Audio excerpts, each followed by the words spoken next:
Interior Secretary Benhur Abalos announces a 10 million reward for anyone who can provide vital information, leading to the arrest of fugitive doomsday preacher Apollo Kibuloy. Hello guys! Subong tudloan ko naman kamo kung paano mag-solve sang simple interest.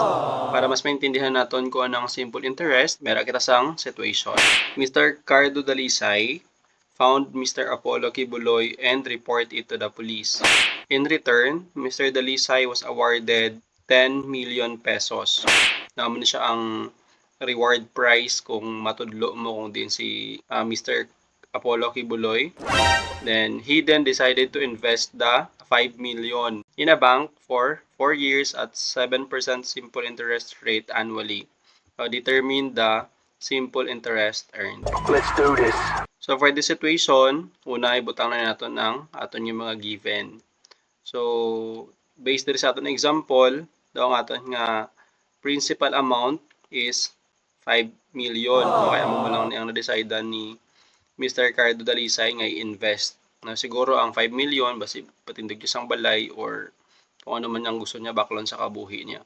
Ang aton nga rate, mamera kita sang interest rate nga 7%. Then ang aton nga time is i-invest siya ni Cardo Dalisay for 4 years. Mahibaloon naton kung pila ang makuha niya nga interest if i-invest niya ang 5 million for 4 years with 7% interest. Nabalikan naton ang aton nga formula sang aton nga simple interest, that is I equals P RT. Ang P amo na aton nga principal amount, ang R rate, ang T amo na aton nga time. So hapos lang mo na siya no kay substitute lang naton ang aton nga mga given. So for the P, that is 5 million since amo lang ni ang decided no nga i-invest ni Cardo Dalisay. Then ang rate naton is 7%, tapos ang aton nga time, that is 40 years. So before that, kinahanglan na natin i-convert ning 7% no into decimal.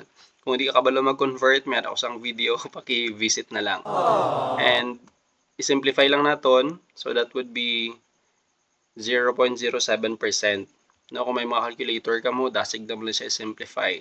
So 5 million times 0.07 times 4, that would be 1,400,000. Meaning to say, ang gi-invest ni Cardo Dalisay ng 5 million with 7% interest rate for 4 years, meron siyang interest nga 1,400,000.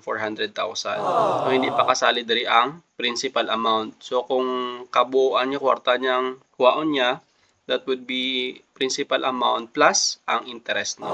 I hope kung minatunan kita regarding simple interest, please ni pagkalimti nga mag-follow. Thank you.